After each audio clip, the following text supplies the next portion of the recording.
Me being an employee is not an asset because they could take it away from you at any time. They get to decide what my fate was. On today's show, Teresa has with her Patty Dominguez, founder of Positioning to Profit. She's a best selling author, advisor, and contributing marketing expert. Her work has been featured on Smart Business, Investors, Business Daily, New York Daily News, and on American Express Open Forum. Her website is Patty Dominguez, and that's DOMINGUEZ.com. Thank you so much for listening to this episode of Earrings Off. We want to invite you to subscribe, rate, and leave us a review. You can find us on Facebook at Earrings Off Podcast and on Instagram at The Earrings Off Podcast. Welcome to Earrings Off. I'm Lou. And I'm Teresa. Let's get started. Hello, and today we are chatting with Patty Dominguez. Patty, welcome to Earrings Off. Thank you so much for allowing me this awesome opportunity to be here and share with your listeners. I'm really, really looking forward to adding value to you guys. Yeah, me too. I think this is going to be a great conversation. We're just going to jump right into the questions. And the first one, I'm sure you will do just fine with, is introducing yourself, right? Let us know who you are. And I want you to be sure and include in the story the decision, how you came to the decision to leave corporate America. Oh, that's a good one. Okay, Yeah. so yes, hi everybody. I'm Patty Dominguez, and my entire childhood, it was always about me going to school, to go to college, to get a good job. And so for my parents that were very blue collar workers from a third world country, their big dream for me was for me to have a nice job, which included an office with a door and a nice car and a cell phone. I'm not kidding. That was my dad's vision. Yeah. Yeah. So I was like, okay, that's what I'm going to do. And that's exactly what I did. And so I didn't really recognize that the higher the ladder I went, the more unhappy I became. And so to me, it was such a disparity from like, wait a minute, this isn't the way it's supposed to look like, right? I'm doing all the things and yet I'm still not happy. And so I couldn't really understand why. And so then I'm like, okay, well, maybe I'll get to the next level and then the next level, and then I'll continue to move forward. And it wasn't until, was it 2008 when the market crashed? I had just come back from a conference and I was very inspired because I just come back from a conference. We're bringing back all these great ideas. And then a day later, I got the pink slip, right? That proverbial pink slip where they tell you, sorry, we don't need you. Your job has been completely eliminated. And there was something about that moment as I was packing up my stuff in a cardboard box, which included all the little drawings of my kids that they had made when they were in school, their crayon drawings and their little things that they molded and whatnot, and putting it on the box with my pictures. And I felt extremely pathetic in that moment. I was like, wow, I thought I was doing everything right.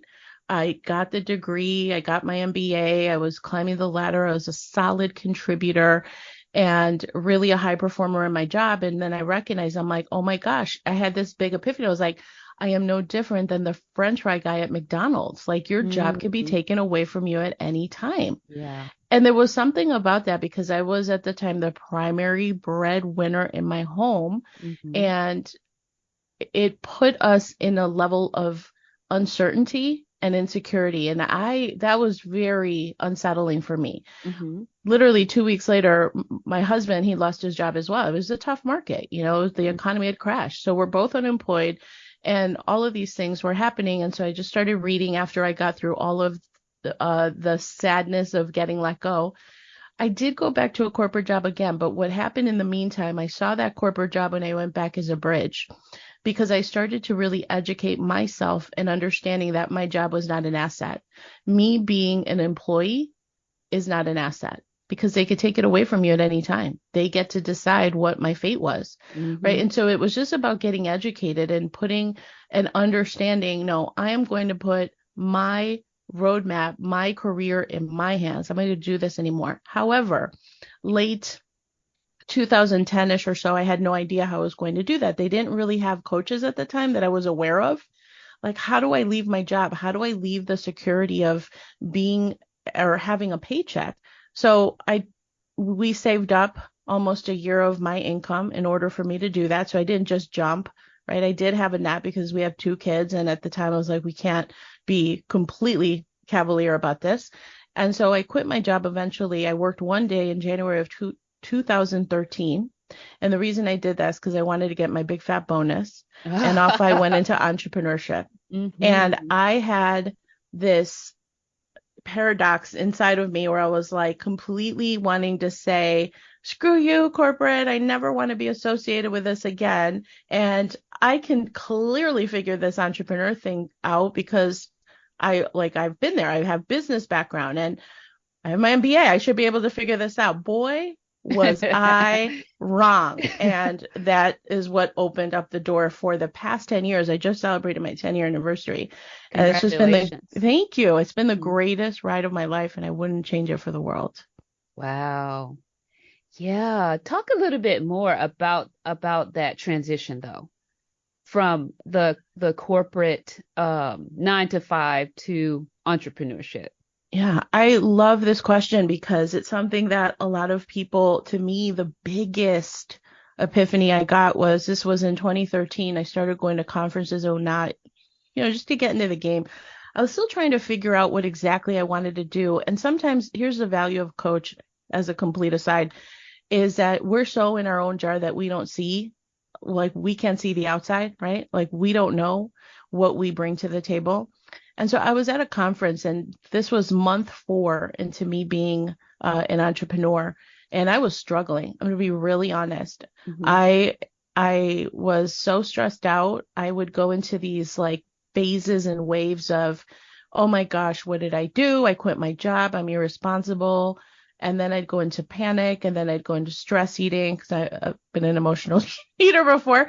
And then I'd go into complete like disbelief. It was really a head game for me for a long time. Yeah. And so I'm at this conference in April and I took a leap of faith. I'm like, okay, I'm going to go to this conference and see what I can do to kind of figure out what do I really want to do? Because I thought it was going to be a coach for a specific organization. I just didn't connect. There was no connection in terms of their value system and stuff. And that's something I talk about in the coaching that I do as well. But I was at this conference. It was after the conference where all of the meetings happened. That's where all the good conversations happen, right? After the conference is over, people going to dinner, they maybe go for drinks or whatnot.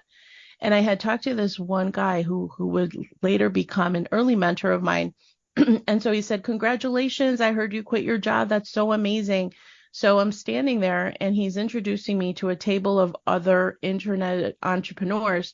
And it was like a table of 4 of them. And they just all happened to be all guys. And they're like, that's really awesome, this and that. And then I said, oh my gosh, the thing is, I'm so panicked because I don't know how I'm going to make this happen.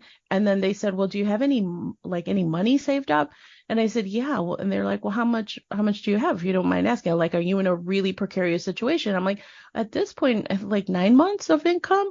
And they were like, what? You're fine. And then Kurt Molly, who was an early mentor of mine, said to me, which would change my life forever after that. He said, what are you worried about? Entrepreneurs create new money whenever they want. That was it. Teresa, that was it. That was the moment that I was like, and then he started letting me know if it's up to me, if it's meant to be, it's up to me. Right. So I started getting into action. And so that action creates a momentum. The action is what's going to give you the feedback that is going to then say, okay, am I on the right track or am I not on the right track? But the thing is, you have to hold your vision.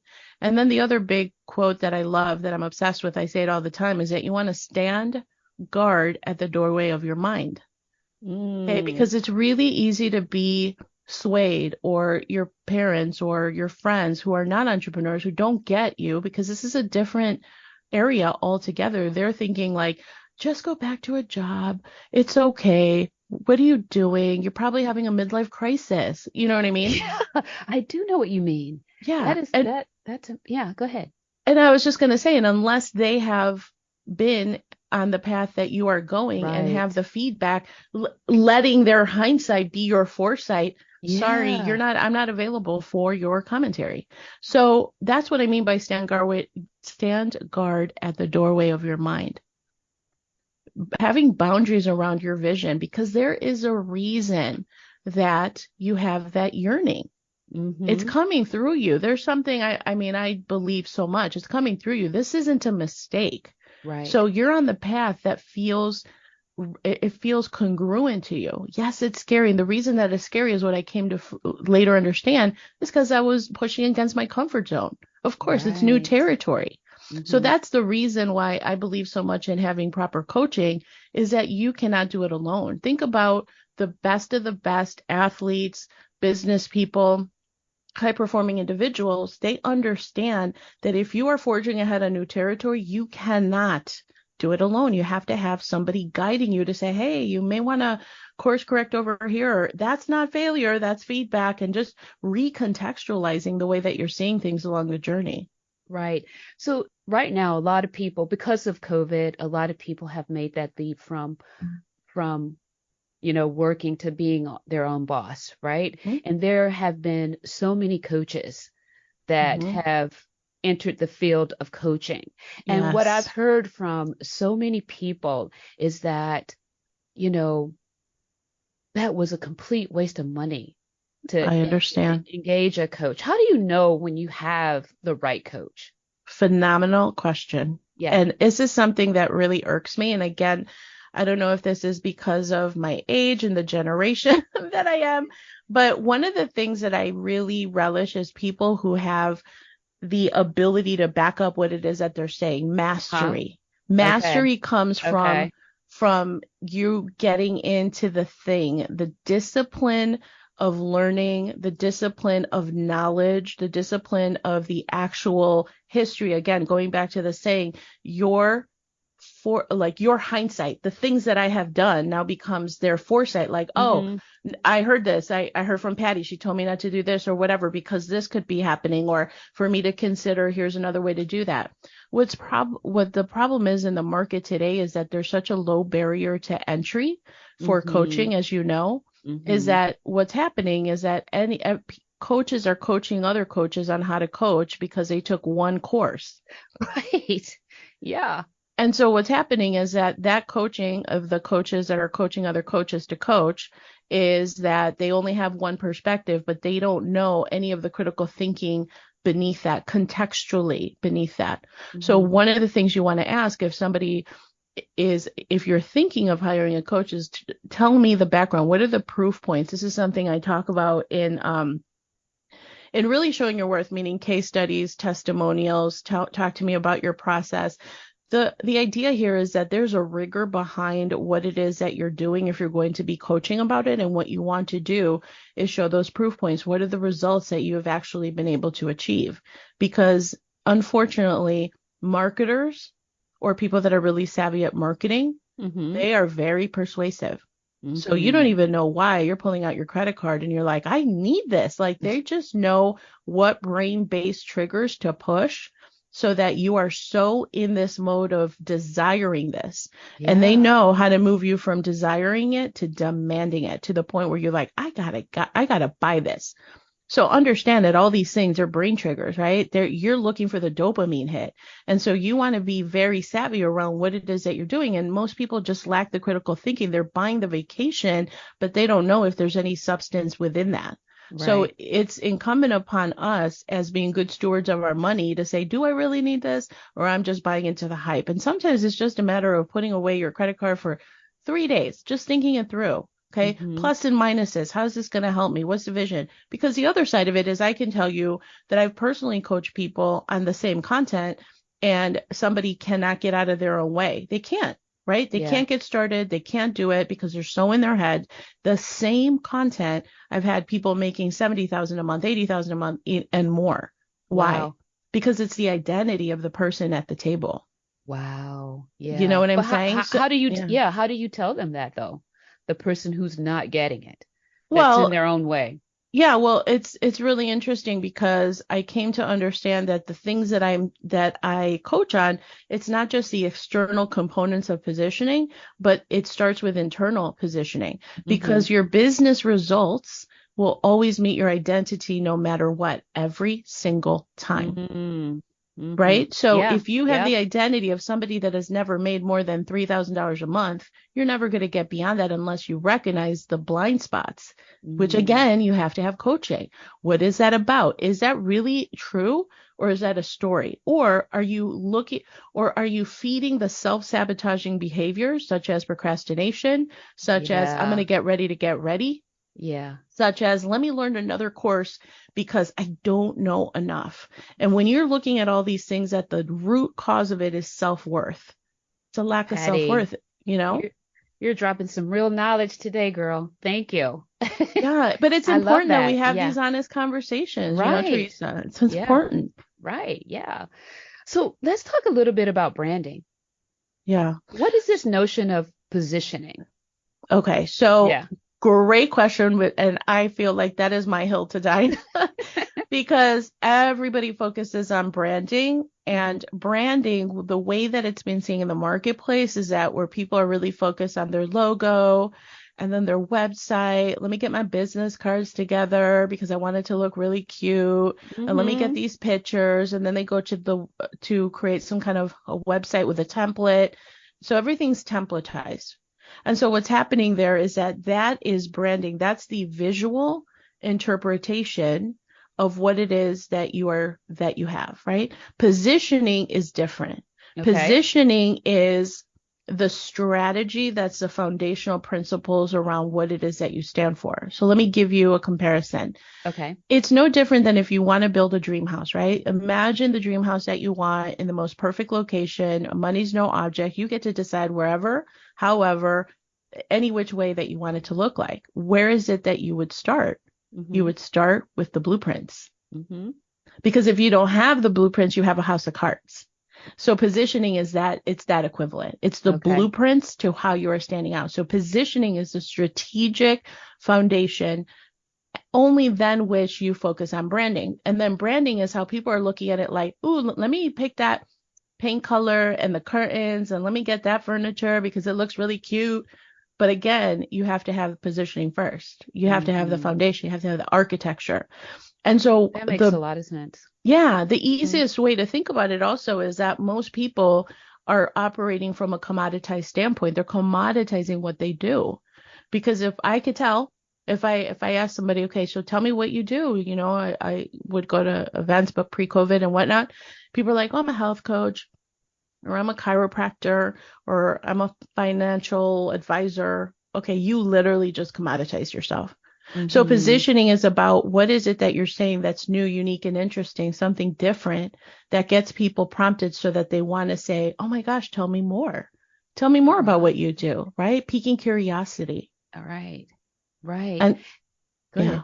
No, I was just going to say, so there's some foundational principles, and I can give you a little equation on how to do that pretty easily if you want. Sure, go ahead. So an easy way to do this, to think about it, is like one of the things that I see a whole lot is that people are like, oh my God, I hate when people ask me what I do because I don't know how to explain it.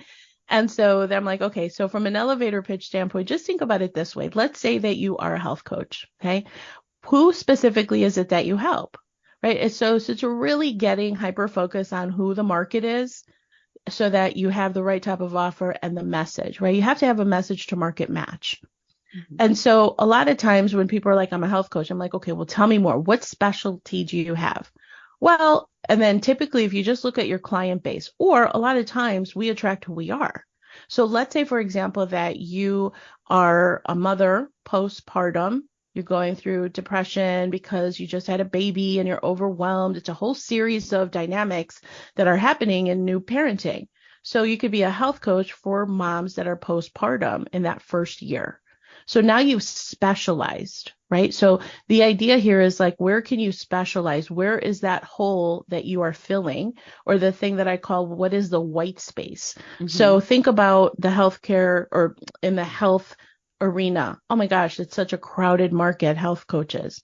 But if you could say, I'm a health coach for women over 50 postmenopausal, or whatever, just finding that niche or the niche, however you want to call it. Yeah. Because those people, the women that are that are post-menopausal is a different mindset, different problems, challenges, Right. fears, frustrations than the woman that's postpartum. Can you help both? Probably. But if you narrow down, at the end of the day, the person that you're speaking to, all they care about is their own problems. And if you could speak to those problems, then when you hear somebody say, "Oh my God, Patty, it's like you're in my head," like you get it. Well, Right. that's no mistake. It's because I've done the market research. Most people don't want to do the market research that is needed. So is that the same as the category of one? That's the Yeah. whole premise around it. I Uh-huh. basically taken, because at the end of the day, this is part of the thing that I was personally struggling with initially. Mm-hmm. Is like, okay, what do I want to do? And then I remember 2013, I'm like, maybe I'll focus on social media, but I knew it was off. It's just like instinctually, things. And it wasn't, again, my early mentors like, are you kidding? You bring all of this expertise and product launches, having worked in corporate, because I worked in Fortune 50 and was part of these different teams to launch different products, big ones, big consumer package brands that you see in your cupboard or like out, right, in all Yeah. kinds of chains and whatnot. I was like, oh, and I remember the moment I had that big epiphany was I was doing a consulting gig. This was in 2014, and it was for a new brand launch introduction. I was consulting, and I'm on this Zoom call with a whole bunch of people, the brand managers, the R&D people, some of the people from the agencies. And I look around and I'm like, oh my God, all of this conversation is being had around a cookie, around the positioning of a cookie. And I'm like, and we're not doing that as small business owners and entrepreneurs. I'm like, that's my space. That's my category, but that's where I'm going to claim my space, that's how I can help people so they stand out uniquely, because most people do copycat marketing, and Mm-hmm. that's the worst thing you can do. Right. Yeah. So tell me, when it comes to that branding, what are some common mistakes that you see people make? With their branding Yeah, or their with lack of positioning. with their personal branding. Well, again, just saying copycat marketing. I would say Oh, is that's the that biggest, yeah, most egregious thing yeah. is like for example, you see these movements like this boss babe thing, right? This boss babe movement where it's like women who are in these like beautiful pictures with beautiful clothes, and they all kind of look the same. And I Yeah. remember I have a client of mine who, she is a brilliant doctor, and she was going to do a photo shoot because somebody had contacted her, and she's like, yeah, I need pictures. Yeah, this would be great. So she showed me. I'm like, okay, wait a minute. Tell me what you're doing. And she's like, well, I'm going to do this photo shoot. It's in Miami. And then I look at the plan. So you can, like, the mood board of what was going to be done. And it was this kind of set scene around being on a swing and cupcake sprinkles and this like poppy colors. I'm like, and I told her, I'm like, do you understand? Like, this is apples and orange. Like, you could be not be further. Why would you ever do this? Like, this is so not on brand. And so Right. what, right? So what's happening is that people are trying to shoehorn everyone into this one look because that's what's Yeah. really popular. I feel that pressure, Say honestly. no, Even say no. yes, I know. I feel that pressure because I'm not a social media girl, right? Right. But Yeah. I see all these pictures and I see people doing these photo shoots, a day in the life, like, but Hmm. but why do people want to see that? But I think that's what sells, right? Or am I wrong? I have not given into the pressure of doing it, but I feel like I should. So you're saying don't do that, right? I'm saying show up authentically with what's on Okay. brand for you. For what's on brand for Yeah. you, So I which think is the worst thing you can do is like give into these like, because I feel like I look at all these websites and pictures and they all look the same. Or they yeah, all go yeah, to I one agree. coach, because there's a lot of these coaches out there. You can look on Instagram. They're literally I'm blown away. They're charging like 70,000 a year, 100,000 a year for coaching. Yeah, like Wow. to get your business online. And Mhm. so what's happening is it's almost like a Ponzi scheme, because they're coaching other people how to do super high ticket, and then they're all doing the same high ticket, but they're all Mm, following that same templatized thing. same So I'm just going template. to teach you to go super premium high ticket. The problem with that is that you can't back it up. Like you said right at the beginning, almost at the thing is like, how do you hire a coach that is going to Yeah, deliver on what they say they're going to deliver? So right. first of all, It's about having like, okay, what am I saying? What is it that I'm going to be able to do transformatively for the person on the receiving end? Because Hmm. that's all they care about. They don't care about your pictures or if you're on a swing with cupcakes. But at the same time, it's about showing up in your own way, Yeah. whatever that is. Yeah. If it's you at the Right. kitchen table or if your feet are in the grass or you wanting to play with your dog or you on the couch and it just like if you want to do that kind of stuff, I will say it is challenging to build a personal brand if people don't know a little bit more about you. Right. So I think Right. one of the easiest things to do is on your website, you go to your about page and start talking a little bit about you, like 10 random facts about you. You know, you Hmm. want to have those points of humanization, like those human touch points. Right. Like on my page, on my about page, I talk about my background. I talk about the music I like, the music that's on my playlist. And I Hmm. say at the end, because if you like country music, we could still be friends because I hate country music. Yeah. You know what I Yeah. mean? Like, Yeah. so Yeah. just little things like that that create a Right. connection point. Right. So it Right. doesn't have to be you doing these ridiculous dances on TikTok. Like, what's on Right. brand for you? Maybe Yeah. it's the books that Right. you're reading. Yeah. I mean, you are liberating me so much because let me tell you something. One of the things that I do and what I'd like to share more with cooking and that kind of thing, but my kitchen is not fabulous, right? Doesn't So matter. so I tend not to want to take those pictures in there and share them because I don't have a fabulous kitchen, right? But now, I mean, but that's me, right? So I should be okay with that. I think, Absolutely. yeah, Because then I would tell you as a coach, I would be like, well, how fabulous does it have to be before you believe it's fabulous enough to show up? yeah, Because yeah, you know what I'm saying? yeah, Like, I it's do. just, it's a self-sabotaging behavior. It And is so, definitely that. I you know. know, and it could just be the picture of you buying ingredients or your ingredients on the counter, like doing like, I'm so excited. I'm about to throw down because I'm going Yeah, to do this awesome pad thai yeah, dish or whatever. And yeah, then just asking the question, creating that term of engagement, like, what's your favorite meal that you love to do? Right. Or right. that secret meal that nobody knows that you are just absolutely exceptional. So Yeah, just a conversation. yeah. This is good stuff, Patty. Thank you so much. Hmm. So, share some advice that you might give someone in corporate with a Hmm. side hustle thinking of making the leap to full-time entrepreneurship. How to start a side hustle or No, thinking no, no. about it. No, they have a side hustle, Okay, they have a side hustle. and but they're too nervous about leaving that job to Okay.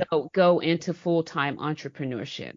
Okay. It is. That's a lot to think about because there's a lot of pressure. And I think the first part of it, which is something that I always talk about, it's well, I call it internal positioning. I Hmm. cannot even begin to emphasize to you the mindset is everything. Yeah. That's it. That's the majority of the game is getting your head right. It Hmm. really is. I mean, Yeah. again, yes, of course, the strategic foundations and stuff, that's important, but it's a mindset around it. It's really being decisive. It's really holding the identity of the identity of the entrepreneur. Hmm. Because right now the employee mindset is different. Because I've been Yeah. there, so I know. And it's like every 2 weeks I get my paycheck. So regardless of what I create or not, sometimes I'm feeling more productive when I was working in a job. I'm still going to get that paycheck every 2 weeks. And so we come in this false belief that we have security. It's actually not true. You couldn't be more, it's like you're completely at risk because it's happened to me, right? Where you Hmm. lose everything. You're like, wait a Hmm. minute, what just happened? And the alternative is like nowadays, especially, I wish I would have had all the resources that I see nowadays, but starting that side hustle and really developing the roster of clients, like who have you helped and how can you help them? Because every single client that you have becomes a convincer. Like, Hmm. yes, that is possible. Yes, I can do that. Yes, I did create transformation for that person or I was able to help them. And Hmm. so you going through that motion and then another client and then another client. The other side of it is hopefully as you are developing more confidence with that, you're developing more confidence in your pricing. Because I see tragically so many people underprice what it is that they do. Mm-hmm. right? So it's not like that other person who's charging $80,000 a year for inflated, overhypey stuff that she can't back it up. And I'm not saying that's the case. I'm just saying I've seen instances Yeah, like that. I It's know what you mean. ridiculous. We undervalue what it is that we do. And so that's the distinction of don't sell your time. That's an employee mindset because you're selling your time. You Mm-hmm. want to sell offers. That's the difference. Is that, say, for example, you're a coach and you're like, okay, well, I'm charging $100 an hour and then I have 3 clients. So that's $300 a week that I get, which is pretty good. I'm like, oh my God, no. You need to repackage that Yeah. because it should be an offer. When you Yeah. sell offers is when you are stacking the value. And the Okay. only way to do that is by understanding what is it that would really dazzle that particular client. And so, for example, let's go back to that health coach example. So the health coach is looking for an hour of your time, but can you also give them texting access to you? And then they get perhaps some video modules and then some, I'm being arbitrary on all this, and then some self-hypnosis audios that they get every single week. They'll get a new track, and then they get the oh dang call, an emergency call, which is like if they're in a situation where they're like going to binge because they can't get their stuff together because they're so stressed out, they get to call you for 20 minutes, right? So that just impromptu, I'm here for you if you need me. Mm-hmm. And then they'll have all these other things. So now you can see that you're stacking the value, Right. stacking the Yeah. value. You as the expert are going to think about what are the potential landmines that this person is going to be confronted with that I can get ahead of, that I can then put together a bonus or a product that is going to add to my stack. Mm-hmm. Most times I remember being in corporate, I would come home and be like, oh my God, I'm starving. And I would just eat anything. So that's a problem. If you're a health coach coaching corporate executives, let's say, can you Mm-hmm. do meal planning? How do you batch cook? How do you get ahead of it? Again, what are the problems that you know they're having and how do you create solutions? Put it together in a stack. Now that's a different package where you're selling somebody, I don't know, $1,000 a month. So you could have made $400 doing 1 hour a week, or you could value stack it so that they're looking at it like, oh my God, this is everything I need, Right. right? Yeah. So much so that they're like, this is a no-brainer. I got to do it. Right. This is such good advice. I'm so sorry that I've actually reached the last question. But listen, about your practice, right? Mhm, How do folks contact you? mhm. And tell us a little bit about, in your closing, tell us a little bit about how a first session with you would look like, what it would look like. So the way that I work primarily is two ways. Two ways on the consumer side. So for the solopreneur, I have a community. It's called Prolific Cafe. And Mm-hmm. what I've done is over the past 10 years, I've taken so many different, because I'm a learner. I love learning. And I'm like, okay, that didn't work, or let me put a twist on that. And it all comes from a place of knowing. In other words, I have a whole community where you can, if you're a newer entrepreneur and you don't have your message down, you don't have your market down, you don't have your offer down, and you don't know how to put your packages out there, I have a starting point. So it's Okay. Prolific Cafe. It's a standard version. It's literally for less than a latte a day for $99 a month. You get in. It's a 6-month thing. You also Okay. get 2 group coaching calls. So there's a Okay. mindset call and then here's how to get it done call, right? Okay. Any questions you have. I did it more than anything because I really genuinely want people to succeed. Mm-hmm. And there's so much garbage out there. And because it is Mm-hmm. garbage. And I'm like, how do I put something together that's an ethical, high value offer where I can scale my time as well? So Mm-hmm. there's a secondary level to that. It's a higher investment that has the same thing, more courses though, more strategy calls, and then there's a 24/7 chat that they can chat directly with me. Okay. And then we do chatting back and forth. Outside of that, if somebody wants like a one hit type of thing, I have a package where you come in and we go through this whole thing around talk to me about your message, your market, your offer, your positioning. Here are some things to get you started. Hopefully you're building your email list. We didn't even talk about that, Teresa, but tell me y'all are building your email list, regardless if it's a side hustle or you're on your own.